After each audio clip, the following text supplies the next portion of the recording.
Hello everybody, and just here and welcome, not back, just welcome to Overlord Season 4.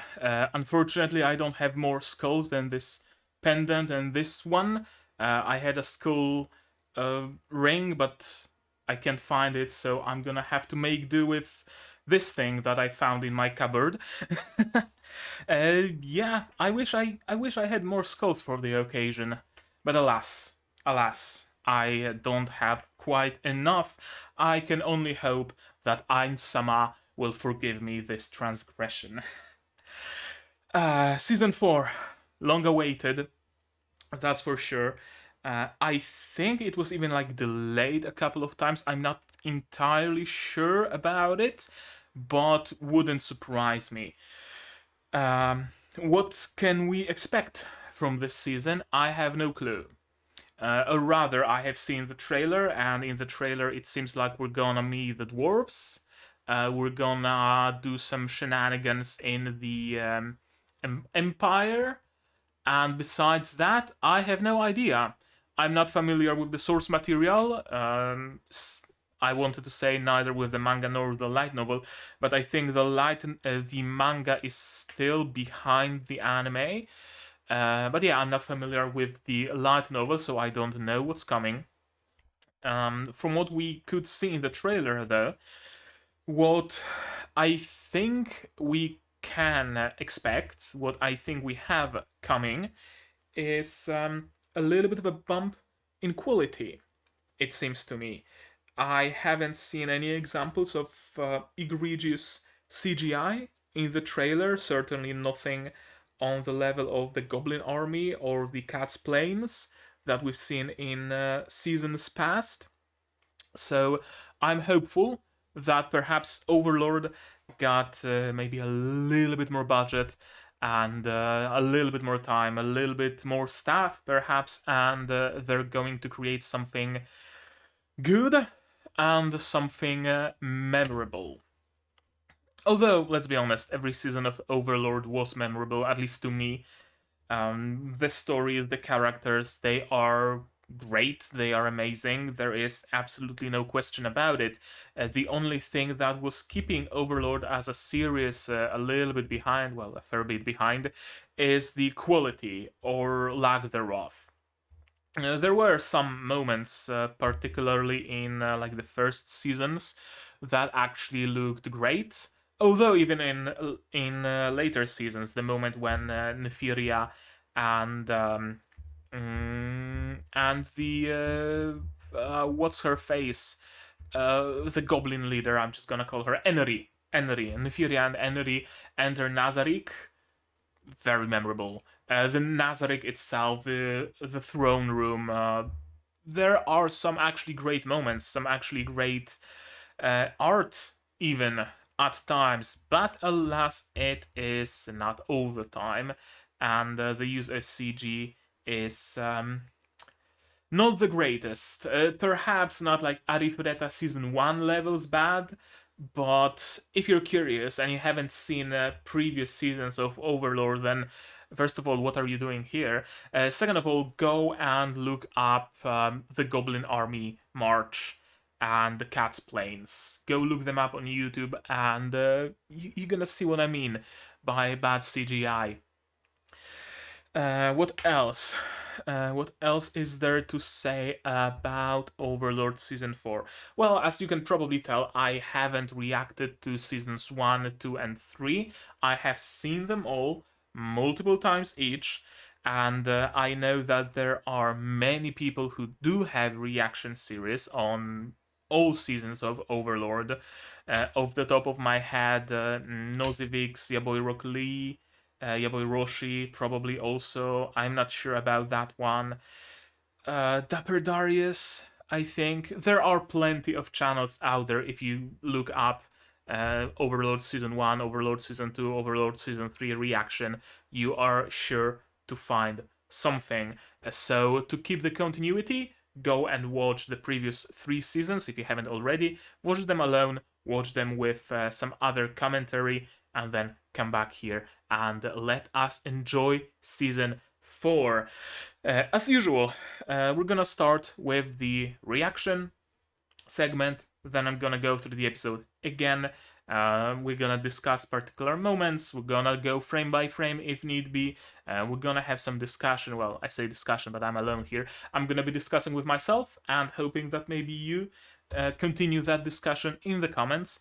And lastly, of course, closing thoughts. And in the meantime, somewhere we're also gonna check out the staff. The studio, I believe, remains the same, and so do the voice actors, but I would still like to check out that maybe someone else is involved into the project. Who knows? Who knows? Perhaps we're gonna get some new characters whose voice actors I would like to check out. I don't know. I don't know. And we won't know that if we don't watch this episode. So I'm gonna give you your subs, myself, my sound, and I'm gonna remind you of support. You can support me on Patreon, thrown links in the description, or by sharing my videos with other people who you believe would enjoy this content shared to them. And with all that out of the way, we can start watching episode 1 of Overlord Season 4, version by subs, please, because they released it the earliest, I think. I'm not sure, but that's where I get my anime, so it's the version by subs, please. And it's gonna be starting in 3, 2, 1, go. Already familiar music. And a familiar scene.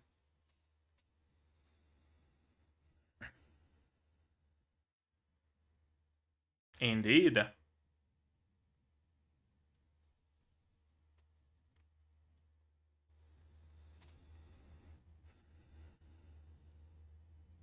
Okay, somehow I can already see a little bit of a bump in quality.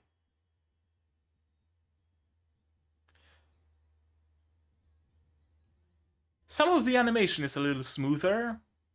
The art is a little more... I don't know how to call it. Refined? No, not really. I'm not sure. It might be just my fake memories of seasons past speaking, or maybe they really did their best with episode 1. Hard to tell.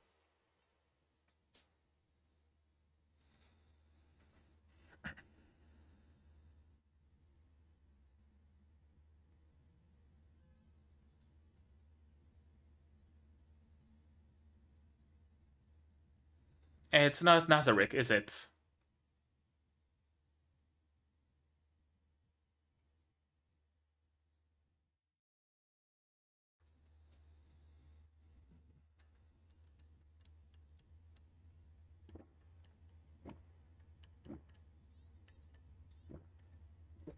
And that's some berry compote.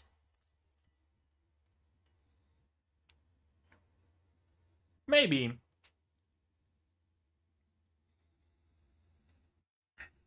Okay.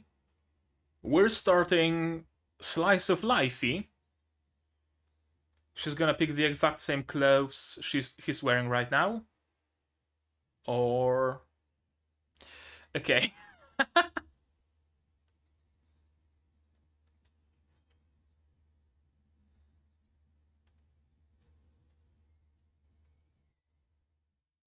The calming spell? What the fuck is that? Uh... That's a cool robe, gotta say.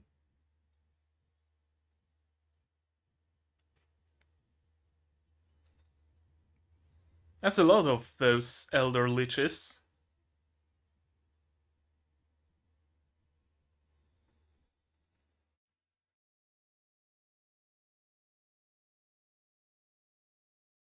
Albedo being Albedo.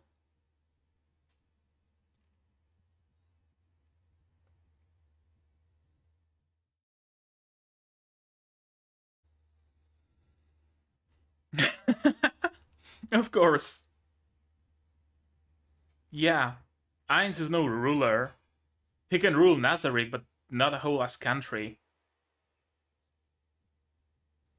Just delegate.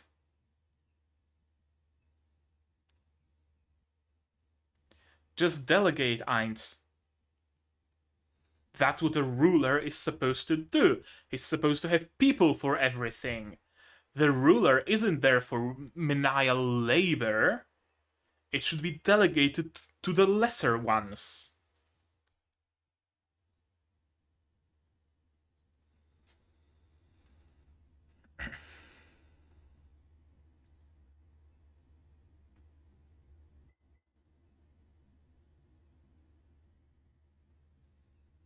I guess you can say that.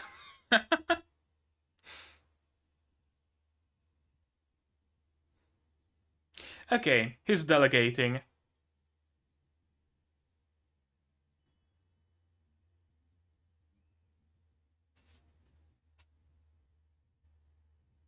Oh, you better not say that. You better not say things like that, Ainz.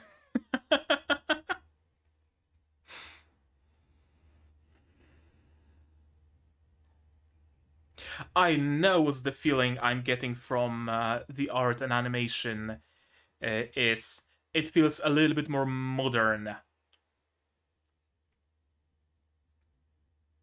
Yeah, distinctly so. Yeah.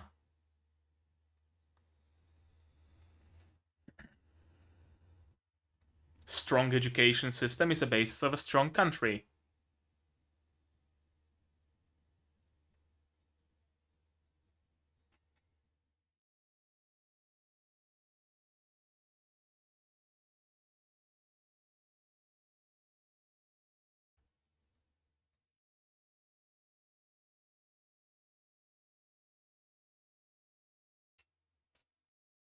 Not a bad idea.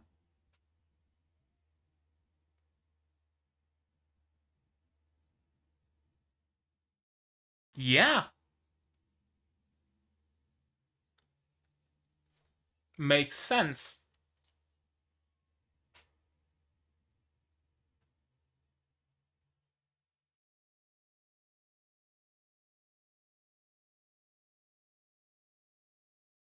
Oh, are we finally gonna see Negredo?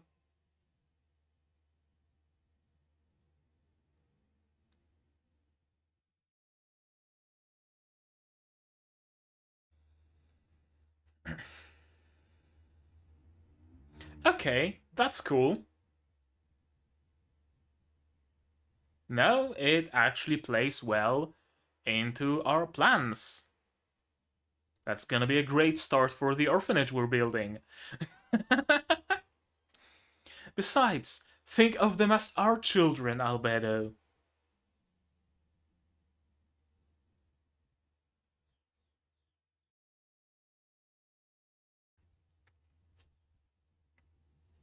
Makes sense. Of course, Albedo. Ah.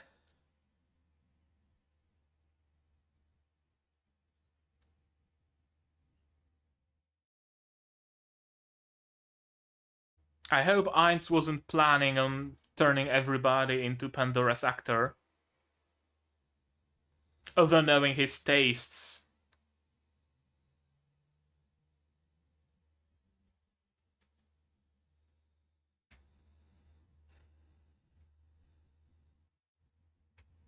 They don't need an appointment. They're the floor guardians. Hug? Hug. Apsis. Aura wanted Apsis. So of course Ainz gave her Apsis. And now Mara wants Apsis.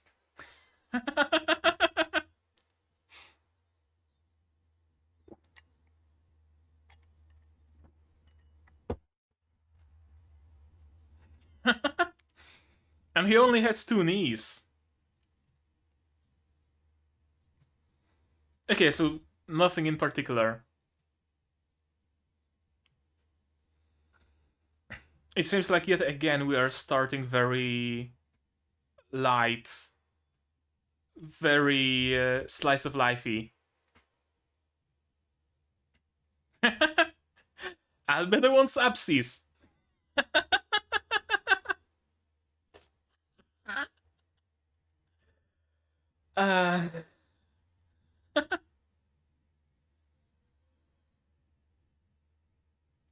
Calming spell? The scent of his bed.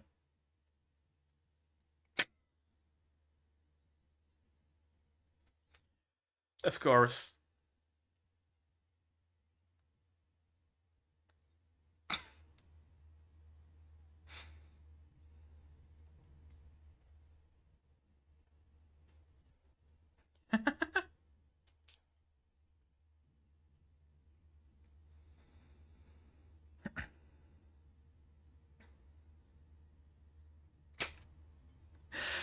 You'd really easily be able to forget that they're just ruthlessly murdering millions.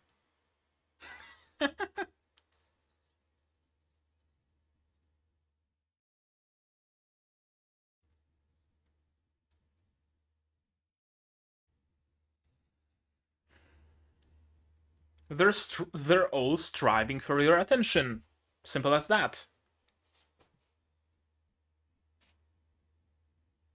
Could probably be beneficial. Not just for the twins, but in general. Making friends with countries of non-humans.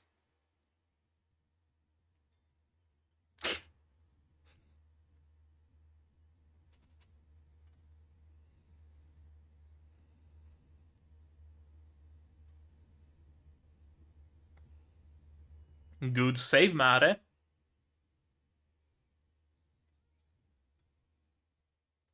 Yeah.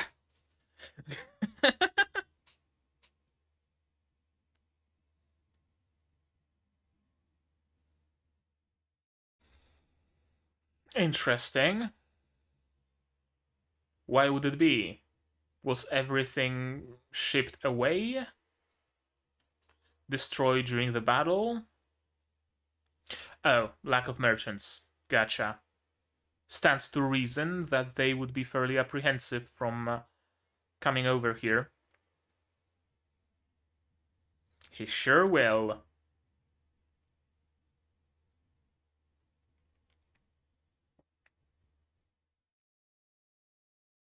What kind of an action, though?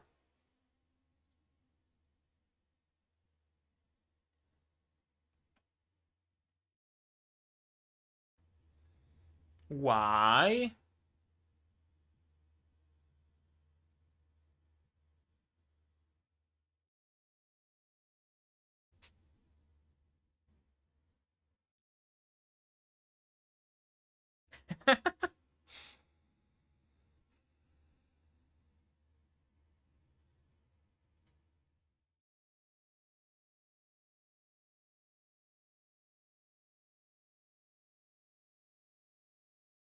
Another proposal?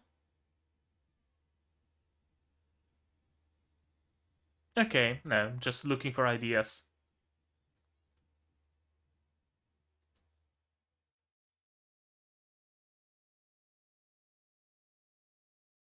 I mean...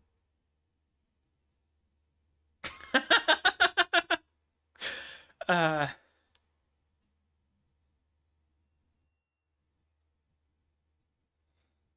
I love Ainz's low-res face.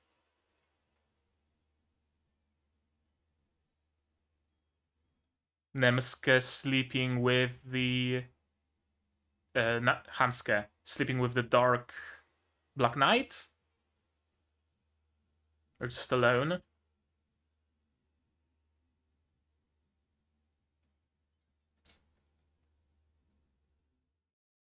Yeah, it is Death Knight.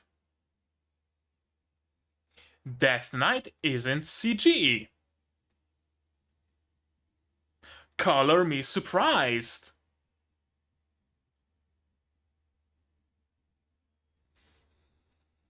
Hmm.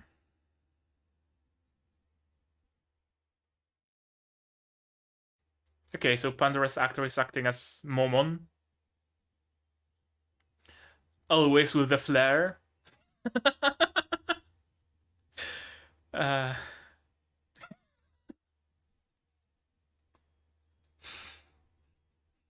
maybe let's not.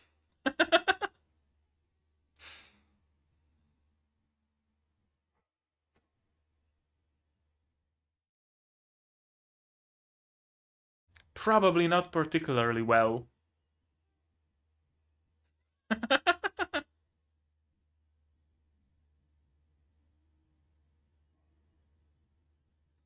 Right. He's been in the whatchamacallit? Treasury. Okay. Probably.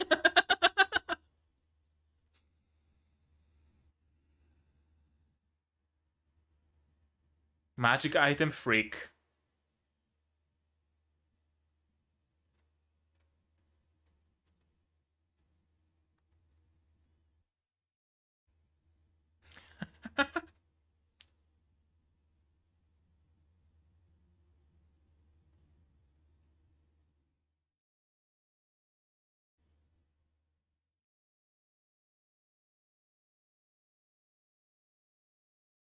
Hmm.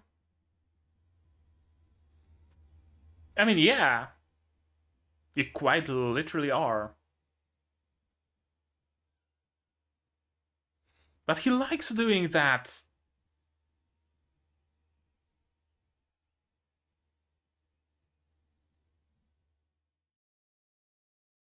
Of course, such a. Now he's gonna start calling him father.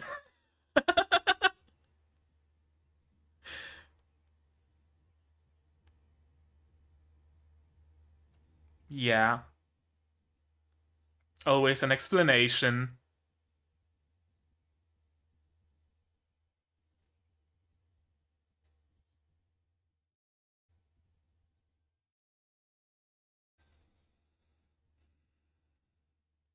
That's a good question, actually.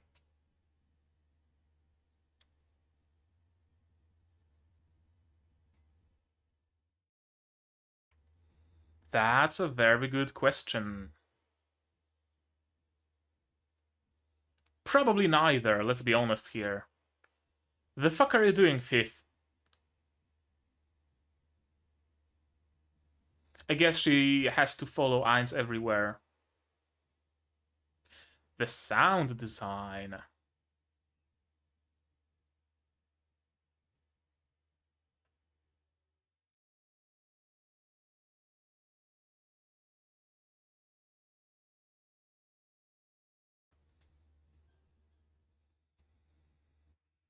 Okay, what's going on here? There was like a lip bug underneath his chin.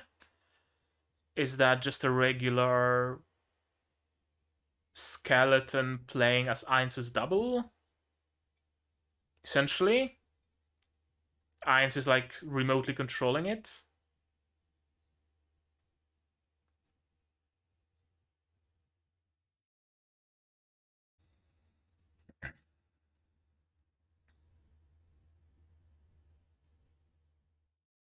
Hmm. Empty.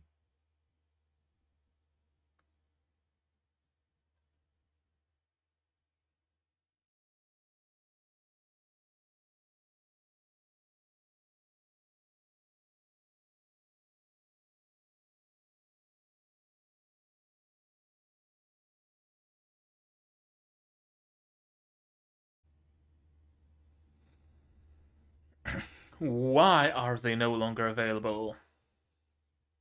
Okay, because the undead are keeping the peace.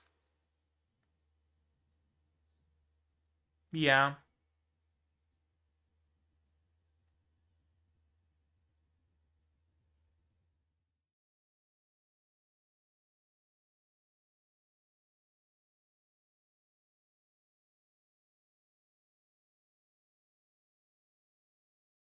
Einzak. It's almost Ainz. Ainz and Zak. Bring what up?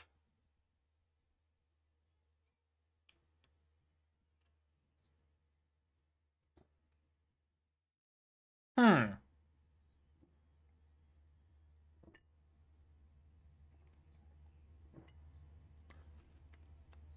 What would that absorption entail?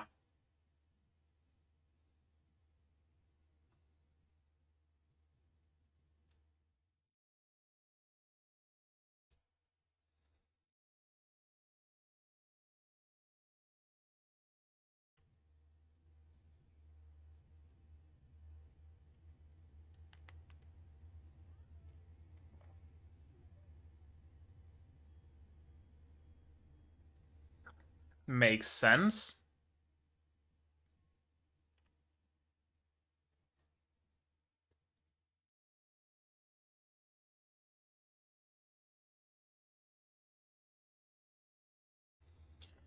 Do you have some elven village that needs protection? Not that I recall.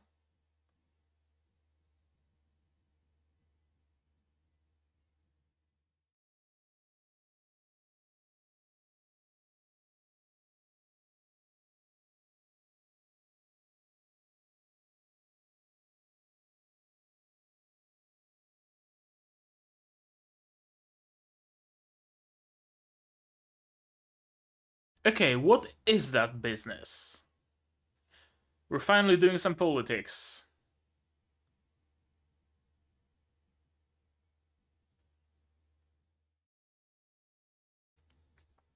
Changing the purpose a little bit. But that's no longer necessary under Ainz's protection. Yeah. So we can instead send the adventurers away to brave the wilds and find riches, people.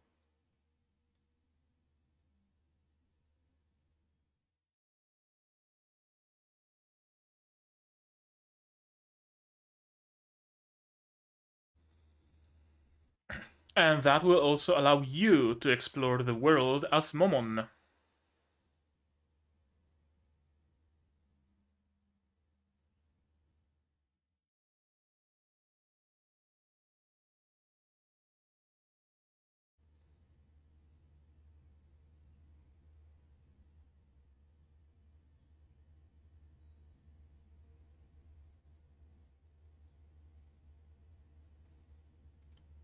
As an official arm of the government.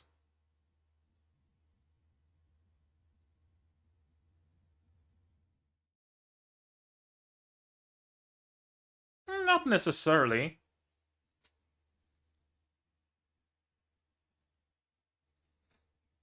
But if not, we can establish trade, some friendly relations.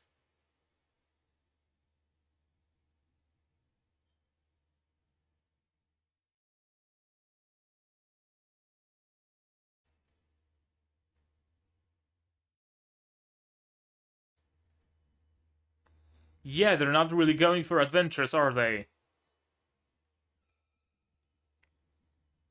They're just glorified bodyguards and monster slayers.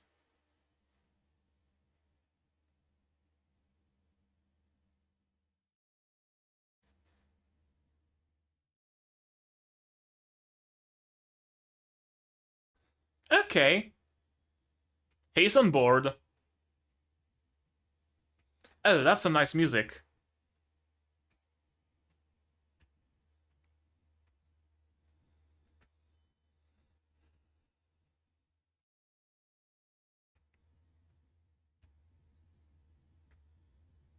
Yeah.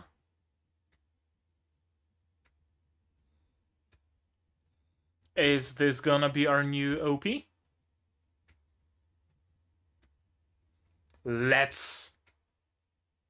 Let us, Ainz-sama. Sasuga Ainz-sama. Sasuga Ainz-sama. Oh, he's smiling. uh,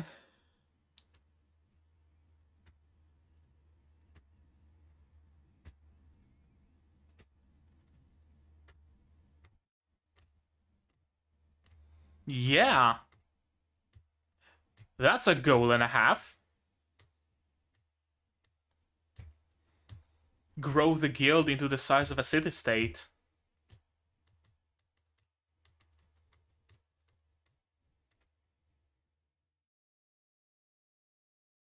There it is. Fairly strong first episode, gotta say.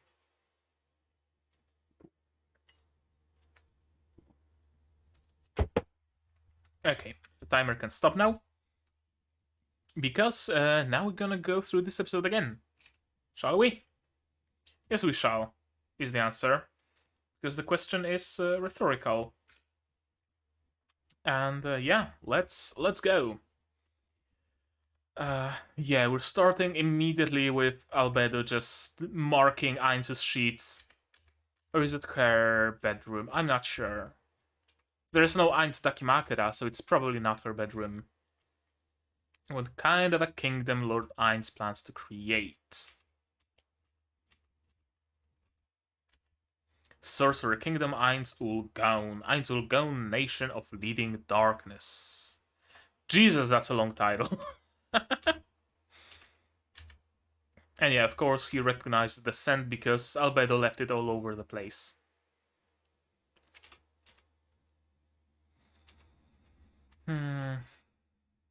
Mates changing shifts. What's the book? I don't know. I can't read moon runes. Probably his little notepad where he keeps track on the ways to become a lord or something like that. The art on him looks really good. The highlights, the shadows, there's a lot of detail here, isn't it? Isn't there? Kind of wish they kept it up throughout the episode. It kind of falls off later on. Yeah, I thought initially that they are gonna go for a little bit more of a detailed art style here this time around, but apparently not. Alas. And yeah, Ainz just wants to spend his days like he used to with his old comrades. That's precisely his goal. He wants to rebuild the guild, not with his old teammates, guildmates, because they are, for all he knows, they aren't here, but with other people. He wants Arbedo and Demiurge and what's his face? The ice bug man, and Ora and Mare and Nigredo and everybody else to be his teammates, not looking up to him as if he's a god, but rather looking up to him as if he's just a guild master. He doesn't want the glory that being a deity entails. Yeah, the robe is pretty flashy, but I gotta say, it does look good. It does actually look good. He's feeding this lip monster, the one that Entoma uses to speak. That I think, if I remember correctly, it works by eating out the vocal cords and replacing them with its own body, kind of like the fish parasite that eats the fish's tongue and just becomes its tongue and feeds on the pieces of food that the fish eats. Uh, that's the same idea, but a little bit more gruesome. Apparently, it likes cabbage. Albedo being Albedo. Hmm.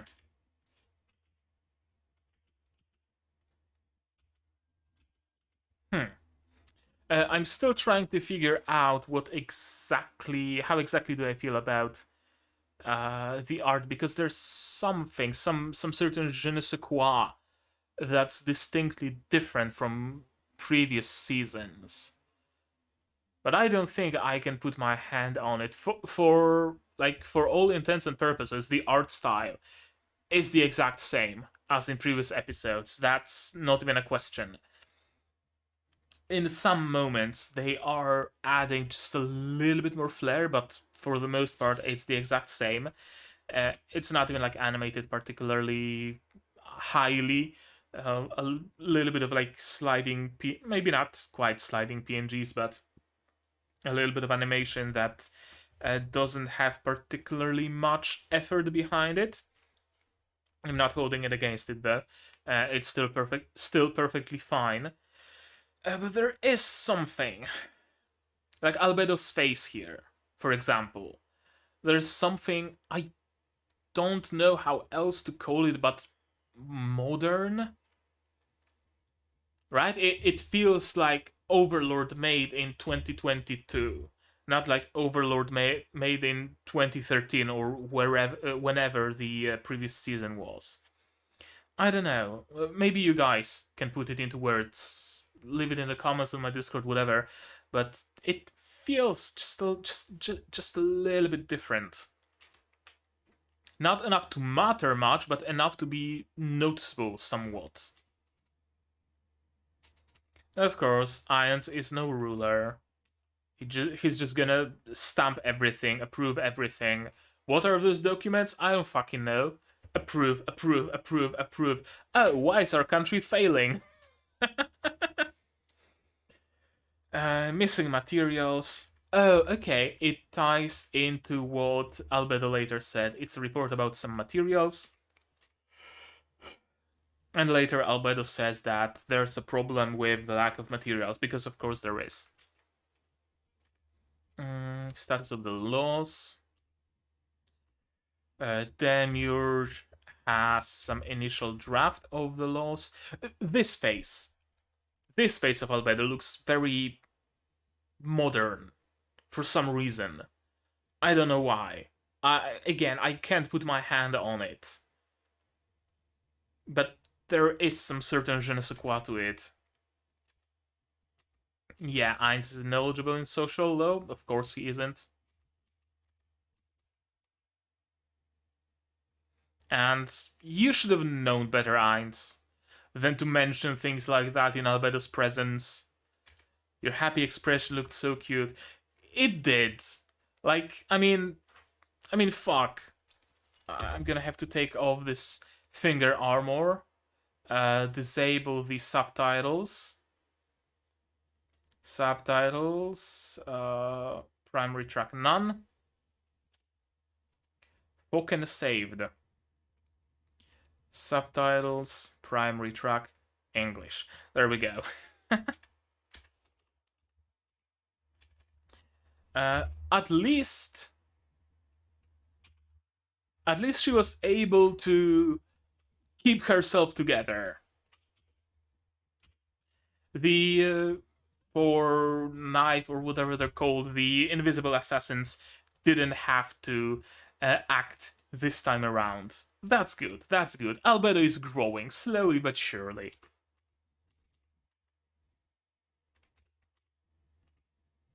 Various proposals, of course. That's actually a great idea, and an idea that Ainz utilizes very often. Ask his guardians what their opinion is.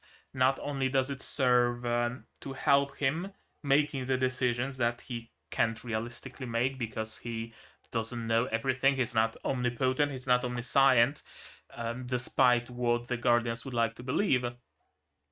Yeah, but it also includes the guardians, and slowly but surely, I fully expect that the relationship they have will slowly grow from that of subordinates and a supreme ruler to that closer to a, maybe not quite a family, but a little bit closer relations, like not quite a friend group, but not as distant, so to speak.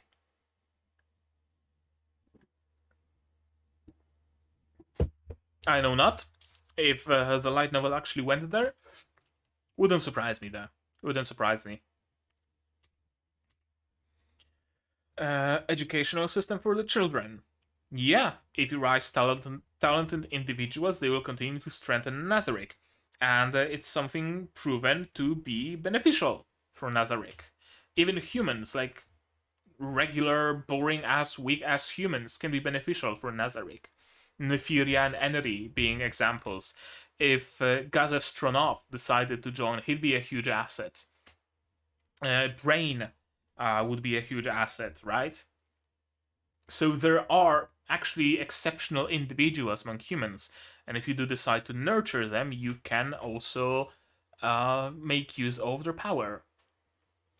The fact that Ainz is an omnipotent being doesn't mean he has to solve all the problems himself. If you nurture an army of hero level humans, you can just set them stick them on your enemies if need be, and Ainz doesn't even need to be involved in the fight.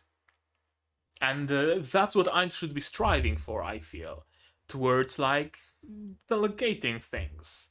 He admitted himself he's not a ruler, he has no clue about everything, and I think the Guardians wouldn't have minded if he just delegated the work, right?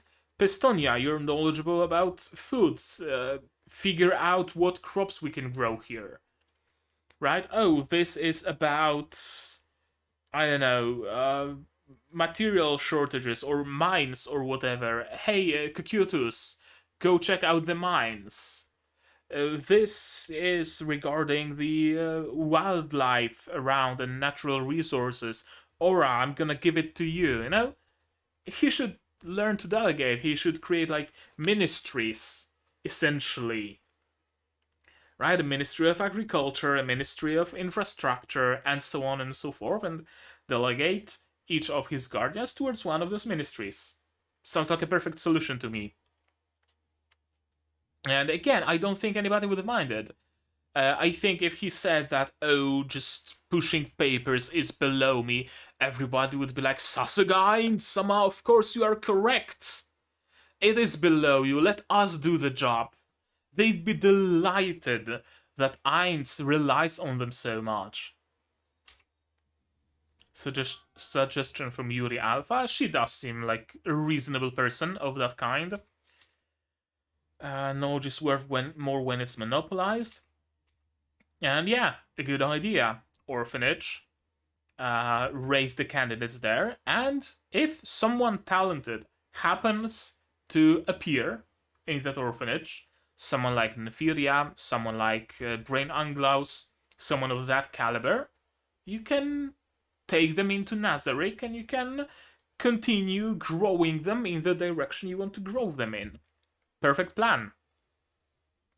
And also gave some job to the widows, so that they no longer have the time to grieve their husbands and wallow in pity, and perhaps resent Ainz himself, right?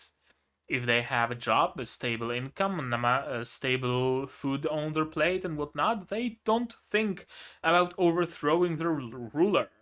If a ruler is benevolent, who cares that they killed my husband? I'm living much better now, essentially.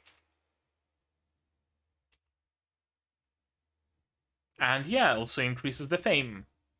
Pestonia and Nigredo, probably good picks, although I know absolutely nothing about Nigredo, besides the fact that she's Albedo's sister. I think there are like 3 sisters, Albedo, Nigredo, and Rubedo. Yeah, I think there are 3 of them. I'm not sure, correct me if I'm wrong. No longer under house arrest. Interesting tidbit that we didn't know before, that during the attack, they were ordered to kill everybody, but they kept the infants. Interesting. Very, very interesting. And it really shows that there is a variety of characters in Nazarick. Not everybody is neutral evil or chaotic evil. There are some, like, lawful evil people. Perhaps there are even some, like, true neutrals, or chaotic neutrals, or chaotic good people here. And Pestonia and Nigredo seem to be matching the description of, like, neutral evil. Maybe not, like lawful evil or true neutral. Something along those lines, probably. So, yeah, they don't want to kill infants. And it's a good thing they didn't, because now they have some people, some infants to kickstart their orphanage plan with. Perfect. Please don't look at me like that. Albedo being Albedo, of course. Uniforms and giving Nazarick stronger sense of unity makes sense, but of course Albedo doesn't like that. Because the looks they were given, the clothes they were given to them by supreme beings. Who dares imply that they should wear anything else but the clothes that the supreme beings themselves offered them? Makes sense from Albedo's perspective. Although it would also make sense to have some semblance of unity between them. Not every member of Nazarick is distinctly inhuman at first glance. Right? Some people can just be mistaken for regular humans. Even Yuri Alpha can be just mistaken for a human. Even I don't know, CZ, I guess. Yeah, she could be mistaken for a human. Her eyes are weird and she speaks robotic, but looks wise, she's a human.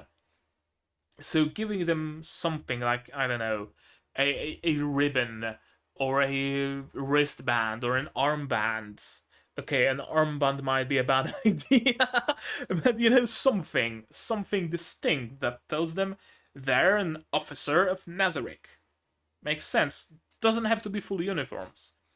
Although full uniforms for like the lesser, the folder essentially, that would also make sense. Even some crest, right? Put some sort of a crest on the armor of every single skeleton. Put the same crest on the robes of elder liches. Put the same crest on, I don't know, other creatures that Ainz uses on a day-to-day basis. Makes sense. It would make sense, genuinely. It does seem like Ainz didn't get over his love for uniforms, though. Aura and Mare are here. For what reason? No reason, really. Just upsies. They just want upsies. That's it. That's why they came. They don't have any business. They just want to spend time with learned Ainz and sit on his knees, in his lap. Yeah. They just want headpats. Oh, yeah. Okay, this one.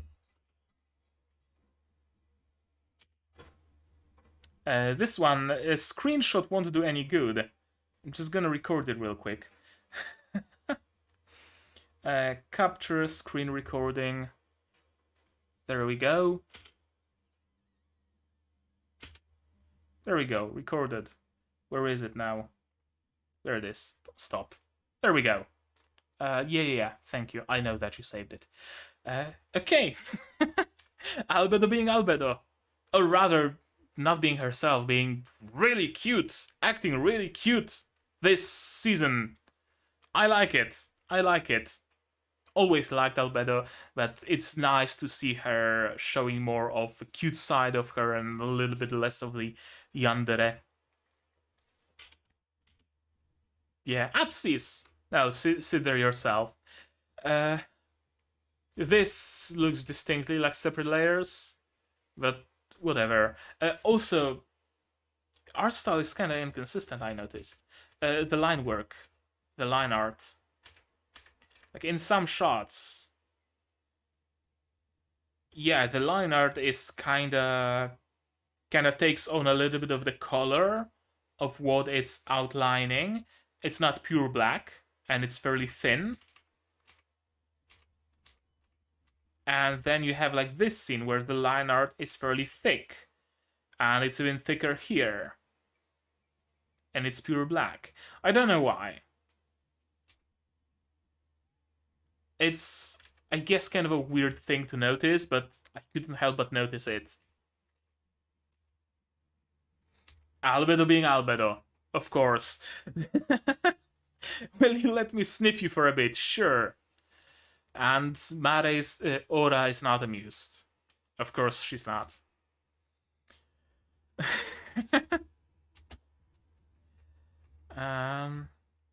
She sees me as her father? Perhaps. Perhaps. Perhaps not. I don't know. Hard to tell. She could make friends in the kingdom of dark elves. Assuming such a kingdom exists, can't say why not. They're very strong. They could very easily, both Ora and Mare could very easily, maybe not subjugate the Elven Kingdom, although they could, make no mistake here, but they could make some, establish some relationship with the Elven Kingdom, Kingdom of Dark Elves, whatever. I can see that easily happening. What issue? Yeah, the issue of the lack of goods. Of course, the city, the Erantel. Ainz only took over Erantel, right? It's not that he took over the entire country. It's just a city. He essentially established a city-state, right? Or am I misremembering things? I think it is just a city-state. But yeah, a city that was city of trade was suddenly taken over by an inhuman demigod, by an undead demigod, and a bunch of inhumans who brutally murdered an entire army just the day before. Maybe we shouldn't go there to trade? It makes sense. Makes perfect sense from the perspective of those merchants. And of course, that means the amount of goods continues to drop because there's only so much that the city itself can produce. There needs to be some import and there needs to be some exports. Demiurge is taking action within the kingdom. I'm kind of afraid to think what kind of an action that is. Maybe something that doesn't involve skinning humans. That'd be cool for a change. Wasn't he currently laying some foundations in the Holy Kingdom? I'm not sure. If so, then I don't remember. Interesting that he'd be in two places at once, though. And now Albedo wants to go to Riestiza. Why? I don't know. Kind of odd that she doesn't explain herself why she wants to go there.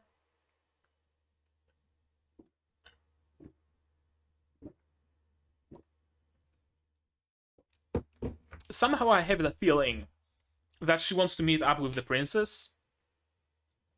That she grew to maybe not to respect the princess, but to acknowledge her. If not her, then Demiurge. Someone for sure. Yeah, a proposal. All the boys should dress like as girls, and all the girls should dress as boys. And they unanimously agree, of course. Also, another screeny time. Ainz's tiny little school head. Yeah. Print screen. There we go. Okay, maybe a little bit bigger. I would want to make it an emote in the server.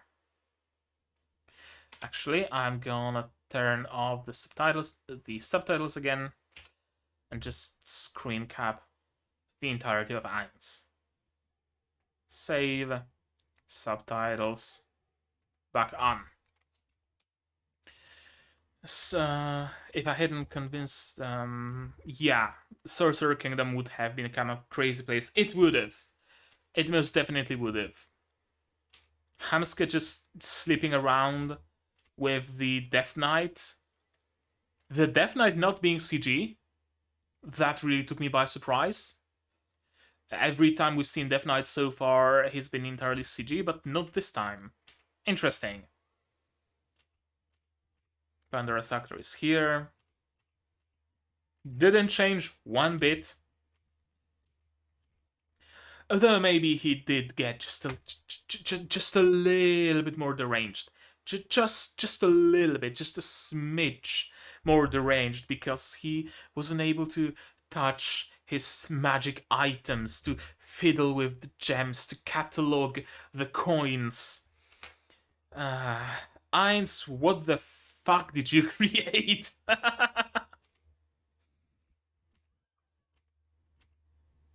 Okay, so he's going back to the treasury. Who's gonna assume the role of Momon then? And who's gonna keep track of the internal affairs of Nazarick? Right? Albedo is going away and going to the Riesti's kingdom, and Pandora's actor was supposed to take over for her, but now that Pandora's Actor is going back to the treasury. And yeah, you are, as a child, you should surpass your father. Don't salute. Of course. I want to see you grow. And of course, the maid is immediately just taken by it. Completely. How benevolent, how beautiful a relationship like that is. Ainz-sama treating his children like his children. Ainz-sama banzai. We've seen it multiple times already, and it never stops being amusing.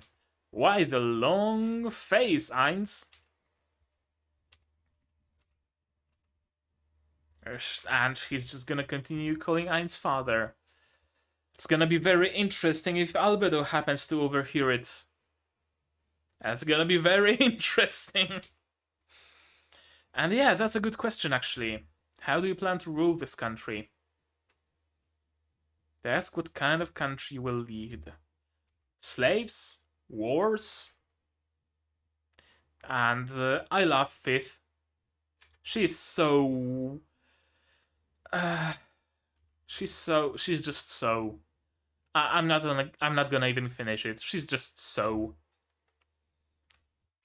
Those Death Knights are CG, I believe.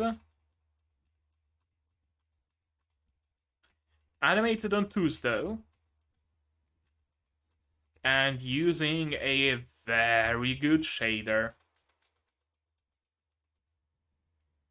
On still frames, they don't even look CG.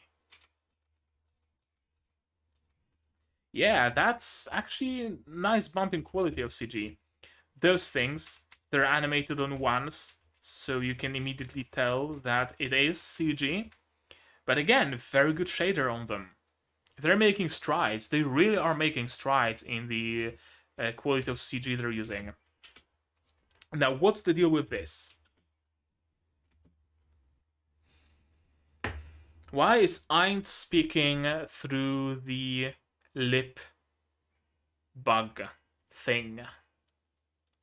One explanation I have for it is it's just a double, just a body double, just a regular old skeleton dressed up in Ainz's clothes and controlled directly by Ainz as a means of precaution should someone happen to attack or something. I'm not sure, because why else would Ainz use it? He didn't need a lip bug before. I've no clue. I genuinely have no clue. Yeah, the undead are very productive. No sleep, no rest. But there aren't any people on the streets. Yeah, why no one comes to worship your reverend figure? Because they are afraid.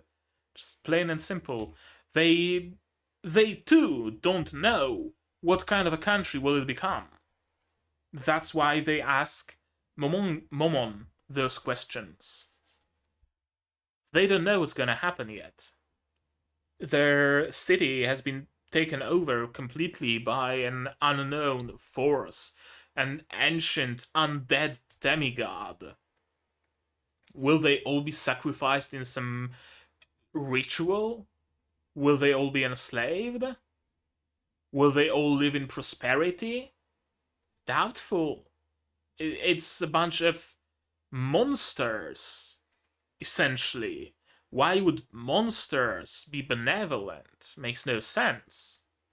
So of course they're fearful, of course they are afraid, of course there is no hustle and bustle of the city around. And especially that every single member of Nazarick thinks of humans this exact way.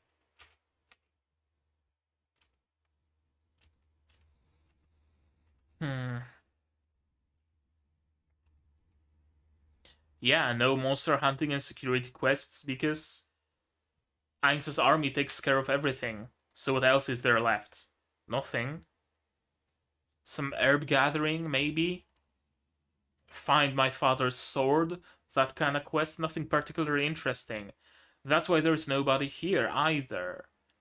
All the adventurers moved to other cities where there is actually things to do, and cities that are stable. Because it's really about stability. Stability was shaken very significantly in this city, and there's no new stability established quite yet. Ainz will need to establish that before the city lives anew. The adventurers don't know what to expect by staying here, right?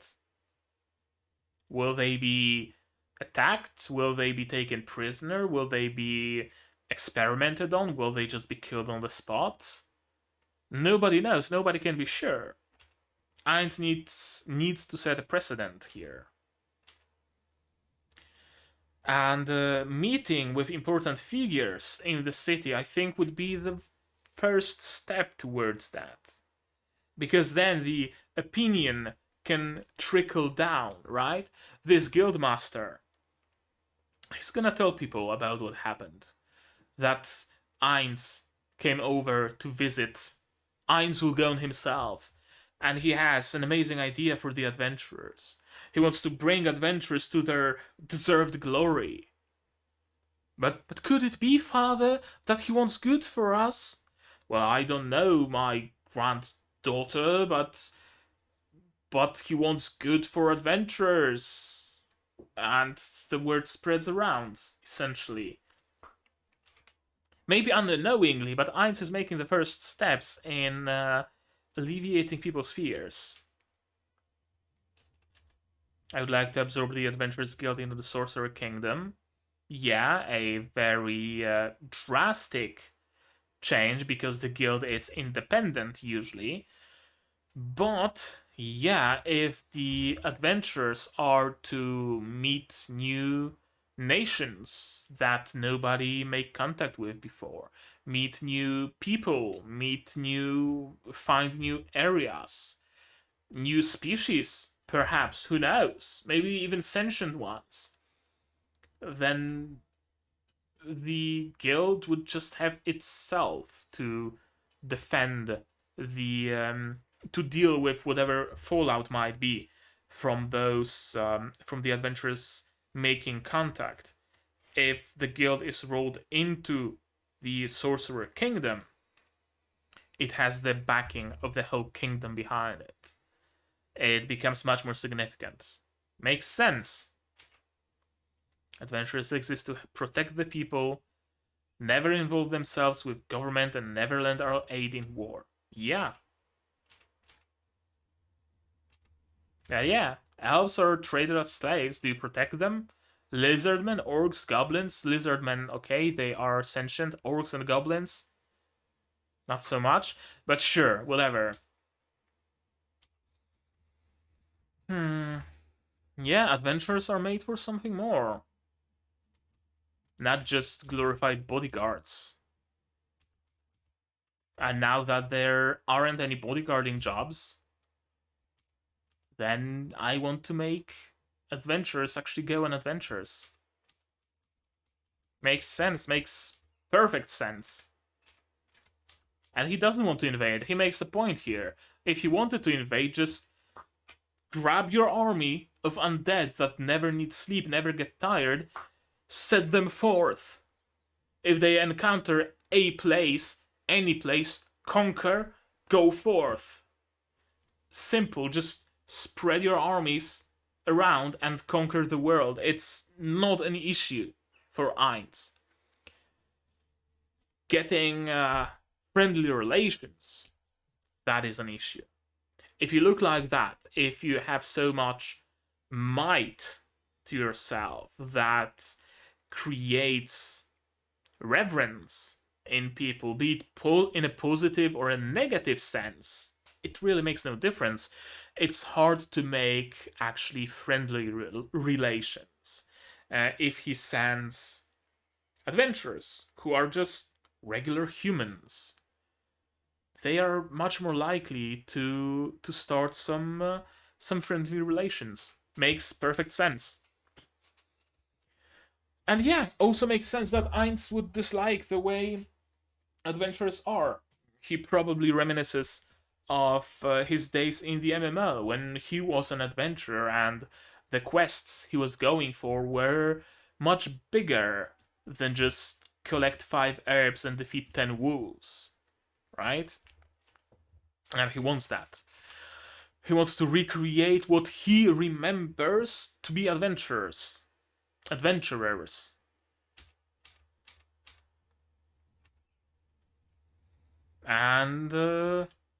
Ainzak is his name, right? Something like that. Ainzak is in. Sure, why not? Ainz already has support of one prominent figure of the local community. Only a couple more, and people will actually start walking the streets. I should also bestow some mercy upon those I rule over. Yeah, they are all the people of my Sorcerer kingdom. And let us create a utopia, a world as sweet as honey, a world where the people wish to forever be under my rule. Wish! Aren't forced to. They wish for that. All the humanoid and non-humanoid races bow before me, and eternal prosperity only under the rule of the Sorcerer Kingdom. That is the goal. Recreating the guild of Ainz Ooal Gown here in this world. Creating a guild of his own on the scale of a city. Nay, a country. An empire, even. That's a lofty goal. But possible. Why not? If it's Ainz, I can believe that. I can believe that. I'm getting indentation on my finger from wearing this piece of finger armor, so I'm gonna take it off. And what we are going to do now is, as I promised, we're gonna check out the stuff real quick. Overlord 4 on Annulist, preferably.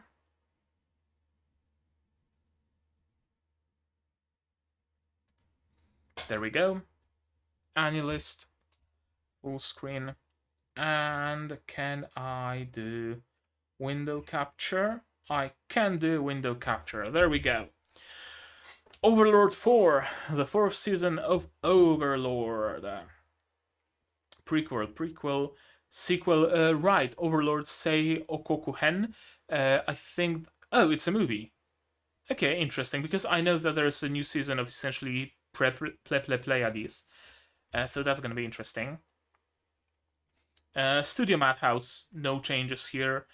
Producers, I don't know if there are any changes, probably not. Anything else that seems to have changed? No? 13 episodes, interesting. Interesting. Madhouse doesn't need introducing, does it? Overlord 4, of course. Previous seasons of Overlord. Tact of Destiny, another show by them. What else? No Guns Live, Overlord 3, as I mentioned, Overlord 2. Wait, Overlord 2 and 3. Oh, I didn't remember that they aired essentially back to back. Winter 2018 and then summer 2018. Interesting. I completely forgot that it was the case. Pleiades, we're gonna see the second season of that. That was a recap movie, if I'm not mistaken. And this was also a recap movie, if I'm not mistaken, again. One Punch Man Season 1, of course, because Season 2 was fucked up by another studio. Kiseiju, No Game No Life. Mahka Kokonoretto, say. And Batum, Hellsing the Dawn, and other series that you may or may not be familiar with. Okay, what else is there to see? Staff, sure, let's take a look at the staff. I want to check out the director. I want to check out the... Let's see. Art directors, why not? The CG director for sure. And anybody else? Fairly anemic list of stuff. Probably is going to be filled up more later. Naoyuki Ito, the director of Overlord Season 4, also the director of No Guns Live, Overlord Season 2, Overlord movies, Overlord Season 1, Mahakaku no Retto, say. What else? What else? Oda Nobunaga no Yabo, some One Piece movies.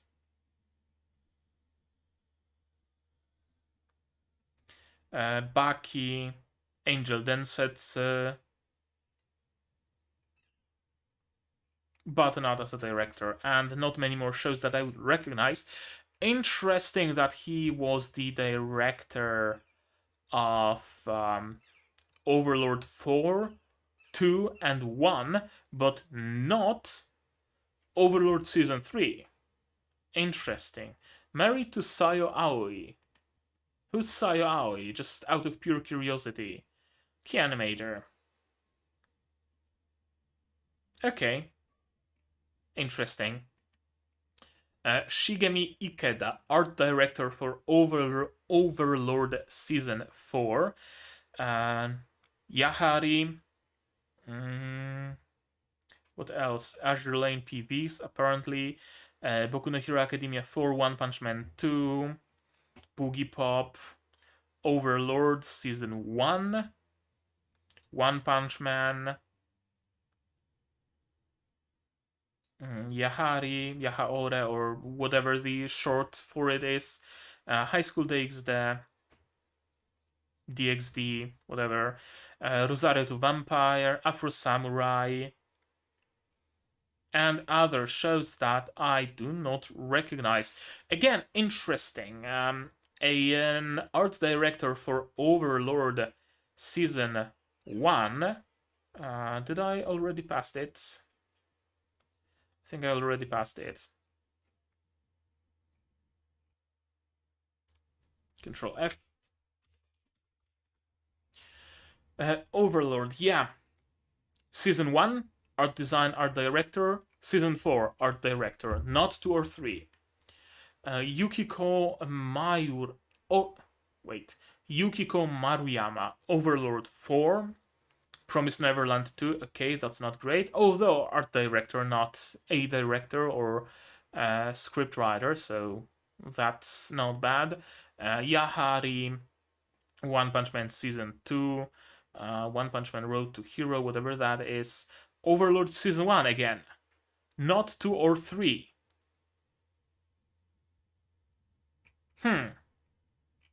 And some Gundam shows.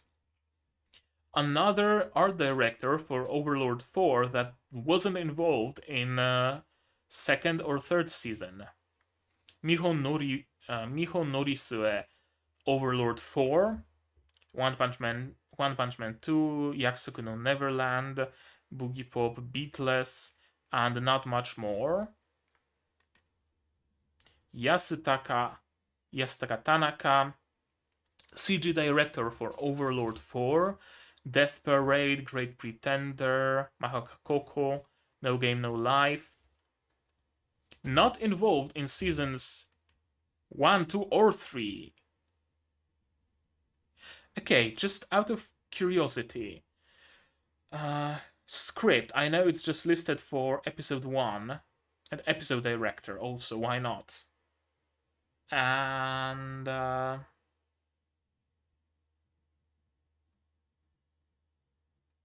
yeah, that should do it. Yuki Sugawara, script for Overlord 4. Kaguya-sama, okay, No Guns Live. Kaguya-sama, Overlord 2, not 3 again, Overlord 1, not 3 again. Recreators, SAO, Maka Koko. Don't tell me Kyosuke Takada. Okay, episode director for Overlord 4 and for Slime, episode 6. Interesting. Very, very interesting that the staff of this show seems to not have the staff of season 4 seems to not have been involved in seasons 2 or 3, or rather none of them, if I'm not mistaken, was involved in season 3. Some were involved in season 2, and most, if they were involved in other projects from the Overlord franchise, were involved in season 1. Interesting, very interesting. I wonder if it has to do with rotating the staff. Like they essentially have like 4 teams in Madhouse, or 3 teams, or however many, and they just rotate them, kind of, sorta. And it just happens that the team that worked on season 1 happens to work on season 4, or did they make those changes consciously after season 3 was kind of sorta slammed by some people for fairly poor quality, and if I'm not mistaken, also for straying from the light novels a little bit. I'm not sure about that, so don't take my word for it. I wonder if it's a conscious change. The fact that there seems to be far less CG, and the CG there is seems to be of a far higher quality, makes me think that they took the criticism to heart. And I hope they did. I hope we're gonna see something, perhaps not beautiful, right? I'm not expecting a beautiful show, but something decent, something that looks nice, something that I won't be able to use as an example of bad CG the way I'm able to use Goblin Army March. Yeah, that does it. Uh, that does it for staff, and that does it for episode 1 of season 4 of Overlord. It was a very good opening episode, I gotta say. I like the trend that they seem to be going for in Overlord, where we're starting the season with essentially slice of lifey fluff. There wasn't much action, there wasn't much suspense, none of that really. Just some cute character moments with Ora, Mare, and Albedo. Only near the end did Ainz start talking about his plans, and they slowly but surely are gonna start rolling them out. I very much like a slow start of this kind. As much as I would have liked for them to just jump straight into the action, straight into the scheming and fighting and traveling to the land of the dwarves, or whatever this season is supposed to bring, I like this kind of an opening. I like this kind of an opening episode. First of all, it gives the viewers the opportunity to refamiliarize themselves with the setting, with the characters, instead of already throwing huge world ending stakes at them, and also serves as a slow, but not in a negative way, beginning and introduction. The way many shows begin, they slowly spin up, the same way Overlord seems to be beginning every single season. I don't remember how season 2 started, but I think it also might have been fairly slow like that. They're not starting in medias res. I like it because we also need some of those cute, funny moments with our beloved characters. We can't just jump straight into murder and genocide. It's coming. It's coming. We're gonna get to murder and genocide. I have absolutely no doubt about it. But right now, let's just enjoy Mare, Ora, Albedo, Fifth, and who else appeared there? Those were the main characters in this episode. I enjoyed my time with it. there isn't really much more to say. I like the little bump in quality from previous seasons. I like where they're trying to go with this season, at least where I think they're trying to go. Yeah, I don't really have much more to say because we haven't really started fully. There isn't anything for me to predict, there isn't anything for me to discuss. The time for that will come probably in episode 2, maybe in episode 3 at the latest. But the fact that I don't have much to say about it doesn't mean you don't have much to say about it. And if you do indeed have something to say, do that in the comments down below. What did you think of this episode, of my reaction, of my theories, if I had any? Just leave it spoiler free, please. I beg of you. No spoilers, really. It spoils my enjoyment, it spoils your enjoyment. Literally nobody benefits from that. If you do want to talk spoilers, you can join my Discord server. There's a link here. There's a link in the description. You can join it. There's an Overlord channel there. You can use spoiler tags and talk spoilers in there. Like this video if you liked it, dislike it if you disliked it, but tell me why so I can improve. Subscribe to the channel to be notified of future releases, not only Overlord Season 4, but also Hataraku Mao-sama Season 2.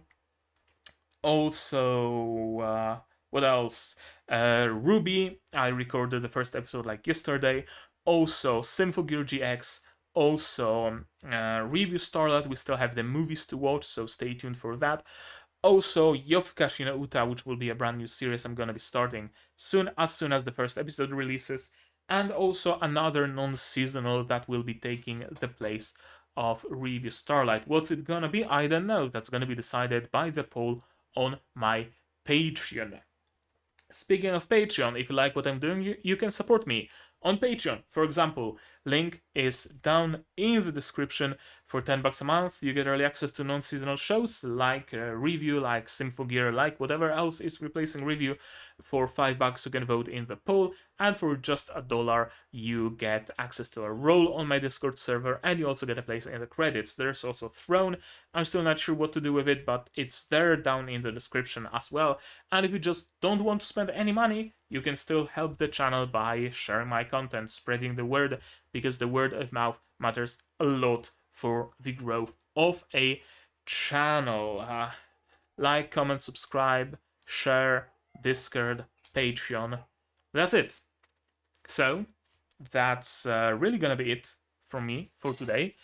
And you guys, as always, do all the good stuff. Or should I say, do all the evil stuff. And I'm gonna see you in the next one. Cheers. Whatever that next one might be. And here's the comments. No, here's the credits that I mentioned. You can be here in the credits.